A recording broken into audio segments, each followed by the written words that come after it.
Hi, welcome back to this channel. आज इस video में हम बात करेंगे कि सिजेरियन डिलीवरी के बाद करवट लेके कब सो सकते हैं और ठंडे पानी में कब काम कर सकते हैं या ठंडा पानी कब पी सकते हैं। क्योंकि पिछले कुछ दिनों से ये जो एक क्वेश्चन है, ये जो कमेंट है मेरे पास बार बार आ रहा है कि करवट लेके कब सो सकते हैं या करवट लेकर के सोते हैं तो स्टिचेस में कुछ प्रॉब्लम तो नहीं होती है, या जब ठंडा पानी कब मैं पी सकती हूँ, मेरी डिलीवरी को 10 दिन हो गए हैं, 15 दिन हो गए हैं, और ठंडे पानी में कि घर का काम कब कर सकते हैं, या नॉर्मल पानी में भी घर का काम कब कर सकते हैं, या नॉर्मल पानी से कब नहा सकते हैं। तो इस वीडियो में आज हम सबके बारे में बात करने वाले हैं। वीडियो पसंद आए तो इसे लाइक और शेयर ज़रूर कीजिएगा, और इस चैनल को अभी तक सब्सक्राइब नहीं किया है तो सब्सक्राइब ज़रूर कीजिएगा।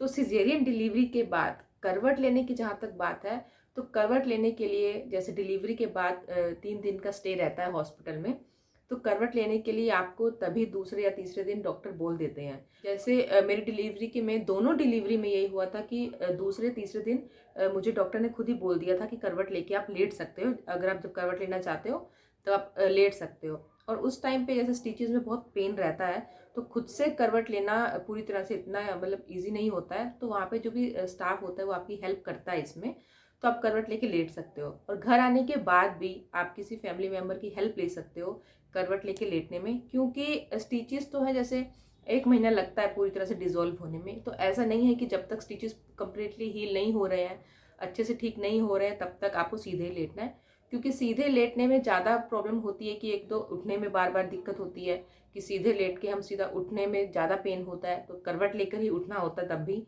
तो इसीलिए करवट लेके लेटने में थोड़ा कंफर्ट रहता है। और घर आने के बाद जब आप करवट लेके लेटते हो तो लगता है जैसे पेट की जो स्किन है वो लूज हो जाती है। तो जब थोड़ी लटकती है स्किन, जब हम साइड करवट लेके लेटते हैं तो लगता है कि स्टिचेस खिंच रहे हैं या कुछ प्रेशर आ रहा है, तो थोड़ा माइंड में रहता है कि स्टिचेस पे किसी तरह की कुछ प्रॉब्लम ना हो जाए, कि स्टिचेस पे थोड़ा जोर आ रहा है। तो उस टाइम पे आप ये कर सकते हो, जब आप करवट लेके लेट रहे हो तो साइड में कोई छोटा कुशन या पतला पिलो कोई आप पेट के नीचे साइड में रख सकते हो सपोर्ट के लिए।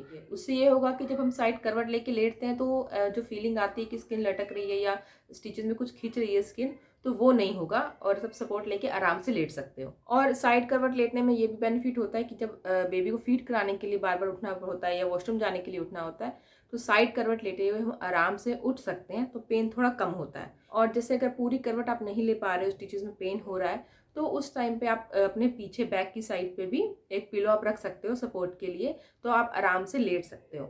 ऐसा कुछ नहीं है कि साइड करवट लेके नहीं लेटना है या जब तक स्टिचेस हील नहीं हो रहे हैं तो हमें सीधे ही लेटना है। आप लेफ्ट या राइट साइड, बाईं और दाईं तरफ, दोनों तरफ आप करवट लेके लेट सकते हो। आपको ये तीसरे दिन हॉस्पिटल में भी डॉक्टर बोल देते हैं कि करवट लेके आप लेटना चाहो तो लेट सकते हो। और अब बात करते हैं कि हम ठंडा पानी कब पी सकते हैं, या ठंडे पानी में मतलब नॉर्मल पानी में भी हम कब काम कर सकते हैं या कब नहा सकते हैं। तो डिलीवरी के बाद ये होता है कि जैसे गर्म पानी, जैसे ज्वाइन वाला पानी, मैंने एक वीडियो किया है कि ज्वाइन वाला पानी डिलीवरी के बाद क्यों पीना चाहिए, उसके क्या बेनिफिट्स हैं, तो वो थोड़ा गुनगुना ही पीना चाहिए। और जहाँ तक नॉर्मल पानी की बात है, वो अगर आपको गर्म पानी नहीं अच्छा लग रहा है पीना, क्योंकि जैसे अब गर्मियाँ आ गई हैं, तो आप नॉर्मल पानी भी पी सकते हो। ठंडा पानी स्टार्टिंग डेज में इसलिए भी मना किया जाता है क्योंकि उस टाइम पे ऑपरेशन के बाद या डिलीवरी के बाद भी हमारी बॉडी थोड़ी वीक हो जाती है, इम्यूनिटी थोड़ी वीक हो जाती है। तो इसलिए भी ठंडा पानी पीने को मना किया जाता है कि इम्यूनिटी वीक हो गई है तो कोई भी इन्फेक्शन आपको जल्दी हो सकता है। उस टाइम पे फिर ये भी रहता है कि बेबी को भी आपको देखना है। लेकिन ऐसा नहीं है कि अगर आपको कुछ इन्फेक्शन हो रहा है, सर्दी जुकाम कुछ हो रहा है, तो अगर बच्चा आपका दूध पिएगा तो उसको हो जाएगा। दूध पीने से नहीं होता है, दूध में वैसे भी एंटीबॉडीज होती हैं जिससे बच्चे की इम्यूनिटी अच्छी रहती है, बढ़ती है। बच्चे को इसलिए बोला जाता है कि अगर मदर को हो रहा है तो बच्चे को भी हो जाएगा, क्योंकि बच्चे को दिन भर मदर के पास ही रहता है बच्चा, तो ज़्यादातर आपके क्लोज कांटेक्ट में बच्चा रहता है, इसलिए इन्फेक्शन उसको पास होने के चांसेस रहते हैं।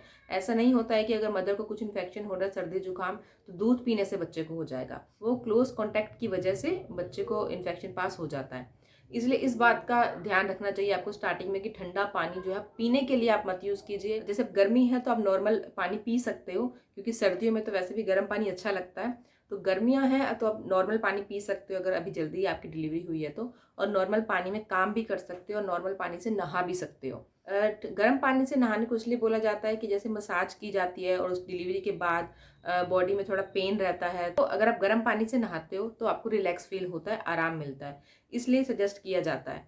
नहीं तो अगर आपको जैसे गर्मी है तो गर्म पानी से नहीं नहाना चाहते हो, आप नॉर्मल पानी से नहा सकते हो। काम करने के लिए भी अब गर्मियों में आप नॉर्मल पानी में काम कर सकते हो, उसमें कोई प्रॉब्लम नहीं है। सर्दियों में थोड़ा रहता है कि ज़्यादा ठंडे पानी में हाथ आप मत डालो, क्योंकि उस टाइम पे अगर आपकी जल्दी डिलीवरी हुई है तो आपकी बॉडी थोड़ी वीक है। अगर आप ठंडे पानी में बार बार काम करोगे, हाथ बार बार भिगोगे ठंडे पानी में, तो अगर आपको कुछ सर्दी जुकाम कुछ इन्फेक्शन हो सकता है तो बच्चे को पास हो सकता है। इसलिए बस आपको अवॉइड करना चाहिए।